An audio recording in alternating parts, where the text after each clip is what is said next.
हमारी देश की अर्थव्यवस्था में इतनी मोनोपोलीज और इतनी डियोपोलीज प्राइवेट सेक्टर के को कभी नहीं मिली जितनी आपकी सरकार में। आज हम क्या देख रहे हैं, हवाई चप्पल से हवाई जहाज तक बैठने का आपने सपना दिखाया, लेकिन हमारे समय एविएशन सेक्टर के अंदर कंपटीशन था। Jet, Kingfisher, spice jet, air Asia, Vistara, GoAir. अब क्या है, 65% मार्केट शेयर अकेला इंडिगो को और 26% एयर इंडिया को, दोनों मिला के 91% मार्केट शेयर। दोनों वो आपस में बात करके अगर रेट तय कर दें, हमारे देश के हवाई यात्री के पास कहीं पेटिशन का मौका नहीं।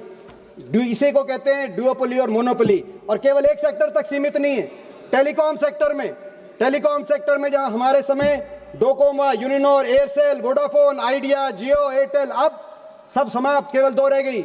जियो और एयरटेल दोनों मिलाकर अगर हम मार्केट शेयर देखें, 80% टेलीकॉम का मार्केट शेयर केवल जियो और एयरटेल के पास। आपस में वो तय कर लें तो कंज्यूमर के पास कहीं जाने का कोई रास्ता नहीं।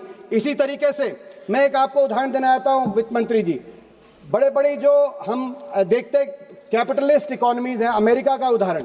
अमेरिका में हर सेक्टर में डुओपोली और मोनोपोली को रोकने के लिए कानून है, कंज्यूमर के हक में कानून है कि 30% से ज़्यादा किसी सेक्टर में किसी एक कंपनी का मार्केट शेयर नहीं हो सकता। एयरलाइन में भी वहाँ 30% मैक्सिमम शेयर, उससे ज़्यादा होता है तो उसको रोकते हैं। टेलीकॉम में भी, सारे सेक्टर में। हमारे यहाँ कुछ नहीं। कितने ऐसे सेक्टर हैं जहाँ 30% से ज़्यादा एक ही कंपनी का, कार्गो में 30% से ज़्यादा अदानी का, कंटेनर में 50% से ज़्यादा अदानी का, एयरपोर्ट में 30% से ज़्यादा अदानी का। और जो मैंने आपको सिविल एविएशन और टेलीकॉम तो बता ही दिया।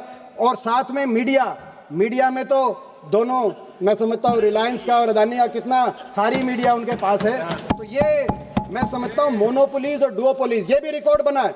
कभी देश के 78 साल में ऐसे कंपनियों के हाथ में देश के अलग अलग सेक्टर नहीं गए।